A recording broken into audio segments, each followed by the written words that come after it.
Welcome, dear friends, as I unfold a gripping tale of tragedy, sacrifice, and the miraculous power of love to mend broken hearts and weave together an unexpected family from the threads of sorrow. Enjoy the story. The bright lights of the operating room glinted off the scalpel as Sarah Jones, 35, made the first incision. Her green eyes laser-focused behind her surgical mask. The raven-haired beauty was in her element as one of Memorial Hospital's top surgeons. This is where Sarah thrived, saving lives. "Suction," she commanded, her voice barely betraying the intensity of the moment. This was a dance she knew well, having dedicated the last decade of her life to the unforgiving world of emergency surgery. Her best friend Amanda often marveled at Sarah's unshakable composure and stamina. "I don't know how you do it," Amanda would say, shaking her head at the long hours, the stress, the literal life and death stage. "I'd be a basket case." Sarah would just smile enigmatically. Surgery was her calling. Simple as that. It was in her blood. Even as a young girl growing up in rural Indiana, Sarah was fascinated by the world of medicine. While other little girls were playing with dolls, she could often be found by her grandmother Miriam's side, grinding herbs with a mortar and pestle. Miriam was a striking woman with high cheekbones and regal bearing. The townspeople spoke of her reverently, seeking her out for her vast knowledge of natural remedies passed down through generations. "You have the healing touch just like me," Miriam would say, tucking an errant strand of Sarah's hair behind her ear. They would spend hours poring over Miriam's ancient texts on herbal medicine, the pungent smell of dried leaves and flowers filling the air. Sarah hung on her grandmother's every word, emerald eyes wide with wonder. She knew even then that she was destined to be a healer. Fast forward 15 years, and Sarah was blazing through her surgical residency at St. Luke's Hospital. Her talent in the operating room was undeniable. "That girl's got hands of gold," her attending physician would marvel. It was during a routine appendectomy that Sarah first laid eyes on Victor Novak. As the handsome patient was wheeled into the OR, Sarah felt her heart inexplicably flutter. "Who's the hunk?" whispered her fellow resident Jenna, waggling her eyebrows suggestively. Sarah just rolled her eyes and began prepping for the procedure. There was no room for distraction when a life was on the line. But later, as Sarah did her rounds, she found herself lingering in Victor's room. His blue eyes sparkled as he smiled up at her from the hospital bed. "My hero," he said, his voice husky. "How can I ever repay you?" Sarah blushed uncharacteristically, tongue-tied. There was an instant connection, an undeniable pull between them. Over the next few weeks of Victor's recovery, they grew closer, bonding over their shared love of 80s rock ballads and greasy diner food. Victor, it turned out, was a rising star in the tech world. At 27, the sandy-haired wonderkind had already made his first million with a revolutionary app that was the talk of Silicon Valley. Sarah was dazzled by his ambition and brilliant mind. Before long, the two were inseparable. Within a year, they were married in a fairy tale ceremony at a picturesque vineyard. Sarah thought her heart might burst with happiness. She had found her soulmate, her partner in life. The future stretched before them, glittering with promise. But reality soon set in, casting a pall over their marital bliss. As Victor's company skyrocketed to dizzying heights of success, he was increasingly consumed by work. Days stretched into weeks where Sarah barely saw her husband, his side of the bed cold and empty. "I'm sorry, baby," Victor would say, his voice tinny through the phone as Sarah ate another solitary dinner.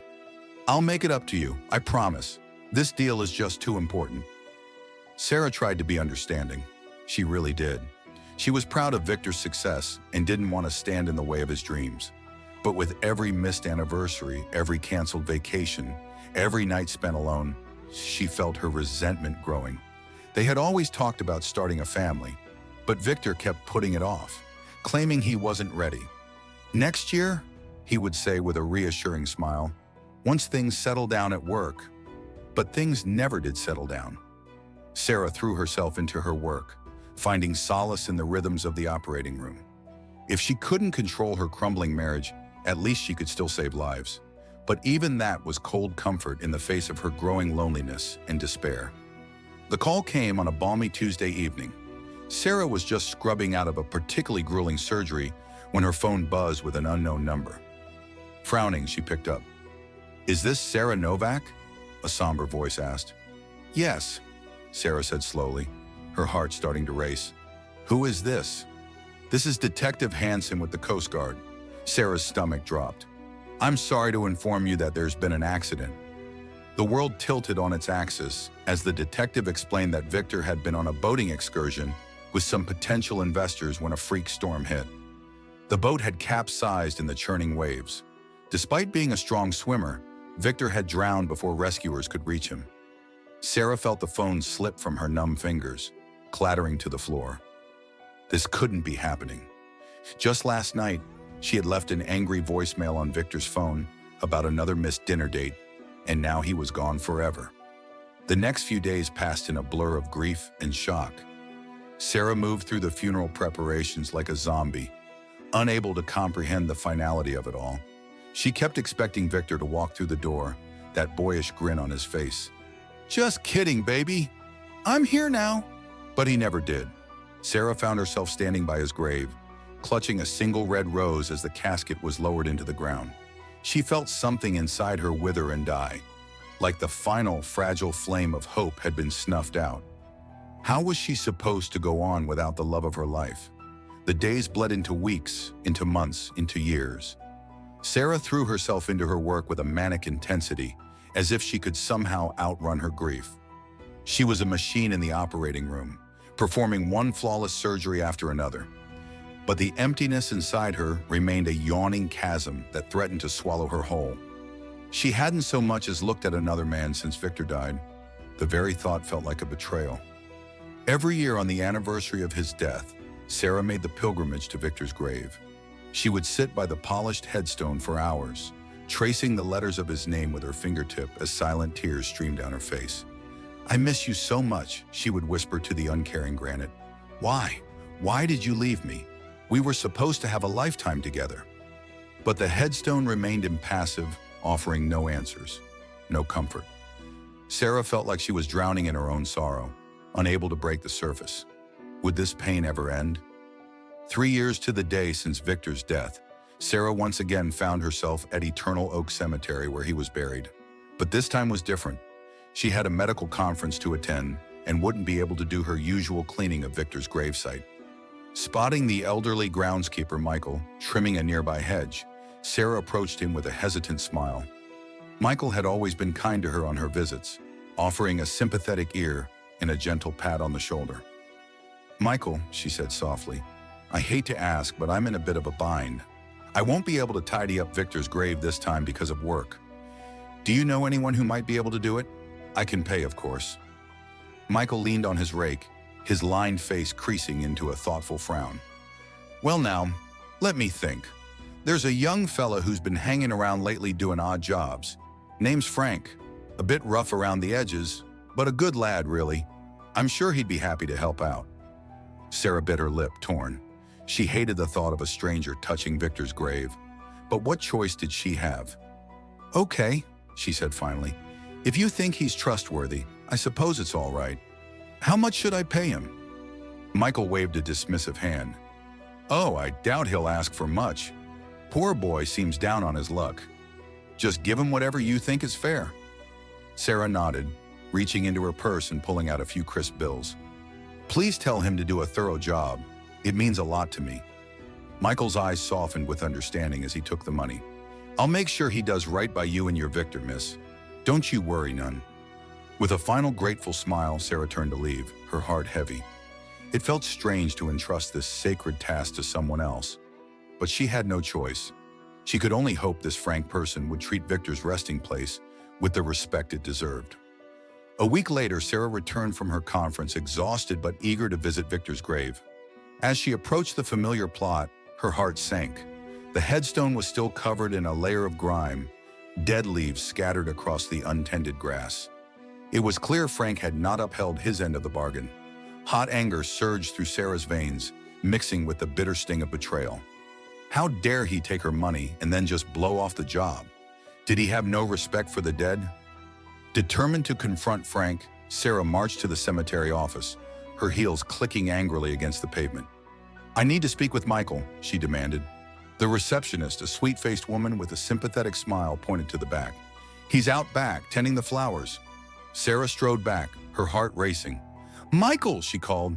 The old man turned, wiping his brow as he straightened up from tending a flower bed. Ah, Miss Jones, back already? I need to talk to you about Frank. I paid him to take care of Victor's grave, but he didn't do anything. Michael's brows furrowed in concern. I'm sorry to hear that.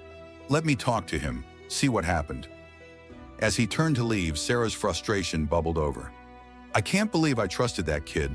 I swear, if I see him, I'm going to… The rest of her sentence was lost as a figure emerged from the shadows, his rough denim jacket contrasting sharply against the polished gravestones. Frank, a tall man with wild hair and an unkempt beard, stepped into the light, his expression one of trepidation.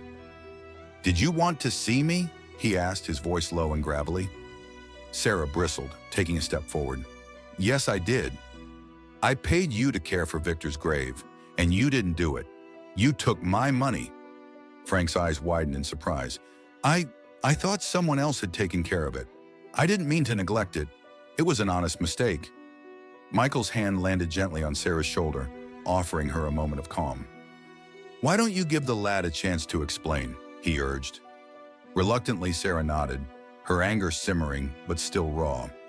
Fine, but I expect this to be rectified immediately. Frank shifted nervously, his eyes darting away. I'm sorry about your loss, he said quietly. I lost someone important too. I get it. I didn't realize how much it meant to you. I promise, I'll make it right. There was something in his voice, a sincerity that made her pause. Okay, she said slowly. You have until the end of the week. I'll be back to check. As Sarah turned to leave, she felt a small flicker of empathy for Frank. He looked like he had been through his own share of pain, but she couldn't allow her heart to soften too much. She had lost enough already. A week passed, and when Sarah returned to the cemetery, she was astonished to find Victor's grave transformed. The headstone shone brightly, the flowers were freshly planted, and the grass was neatly trimmed. Frank stood off to the side, leaning against a tree and watching her with a shy smile. I hope it's okay, he said, scratching his head awkwardly. Sarah felt her defenses start to crumble as she took in the sight. It's beautiful, thank you, she replied, her voice softer than she intended. Frank's expression lit up, and for the first time, Sarah saw the warmth beneath his rough exterior. I wanted to do right by you and your husband. I know what it's like to lose someone you love. His words struck a chord in Sarah's heart, stirring emotions she had long since buried. She regarded him closely for a moment, seeing not just the gruff exterior, but a man who understood loss. As the days turned into weeks, Sarah found herself returning to the cemetery more often, not just to visit Victor, but to see Frank. Their conversations grew from polite exchanges to heartfelt discussions about life, love, and loss. Frank opened up about the tragic car accident that had taken his younger sister, leaving him in a state of grief that he could never quite shake. It felt like a part of me died with her, he confessed one evening as they sat on a bench near Victor's grave. Sarah listened intently, her own heart aching for him. I thought if I kept busy, if I worked hard enough, I could fill that emptiness, but it just kept growing. I know how you feel, Sarah admitted, her voice trembling with emotion. I thought I could just throw myself into my work and forget. But the truth is, I've been so lonely. I feel like I'm just going through the motions. Frank looked at her with understanding, his blue eyes reflecting the same loneliness she felt. It's hard to let anyone in after you've lost so much, but sometimes it's those connections that can help us heal. In the months that followed, their bond deepened, intertwining their stories of grief into a shared understanding. One fateful evening, as twilight descended and fireflies began to dance around them, Sarah found herself laughing freely for the first time in years. You know, she said, a teasing glint in her eye, I could never have guessed you were such a softie. I thought you were all bark and no bite. Frank chuckled, a lightness in his voice. Yeah, I can be a bit rough around the edges, but I think you bring out the best in me. As the last rays of sunlight dipped below the horizon, Sarah felt a stirring in her heart, a flicker of something she hadn't allowed herself to feel since Victor's death. Eventually, as spring turned to summer, their relationship blossomed into a deep friendship, and unexpectedly, romance. One afternoon, while sitting in a cozy cafe, Frank reached across the table, his hand brushing against hers. "I know this may be sudden, but I really care about you, Sarah. I've never felt this way about anyone since losing my sister." Sarah's heart raced. She was terrified yet exhilarated. "I care about you too, Frank. I never expected to feel this way again after Victor, but you've been so good to me." There was a silence that hung between them, charged with possibility. Would you consider being my girlfriend?" Frank asked, vulnerability etched across his features. Sarah hesitated, memories of Victor flooding her mind, but deep down, she felt the undeniable pull of new beginnings. "Yes," she finally whispered, her heart soaring as she entwined her fingers with his. Their love grew over time, healing old wounds and forging new dreams. Sarah introduced Frank to her friends, who were initially wary, but soon warmed to his endearing nature and fierce loyalty. They spent weekends hiking in the mountains, cooking together, and visiting Victor's grave, where they would honor the past while building a future together. One day, as they stood before Victor's headstone, Sarah placed a bouquet of fresh flowers at the base. "Thank you for everything, Victor," she whispered. "You'll always be a part of me, but it's time for me to live again." Frank stood beside her, his hand gently resting on her back in a show of support. Months turned into years, and Sarah and Frank's love flourished, rooted in the understanding of loss and the courage to embrace life anew. They became a family in every sense of the word, bringing together their shared experiences of heartache and joy. As they welcomed a daughter into their lives, a bright little girl with her father's wild hair and her mother's emerald eyes, Sarah knew they had created something beautiful from the ashes of their past. Victor would always hold a special place in her heart, but the love she had found with Frank had helped her reclaim her joy and her ability to love again. In the end, Sarah realized that life is a series of unexpected twists and turns, often leading to beautiful destinations we never could have imagined. As she watched her daughter play in the garden, laughter ringing out like a sweet melody, she knew that love had triumphed over loss, and she would forever cherish the journey that brought her here.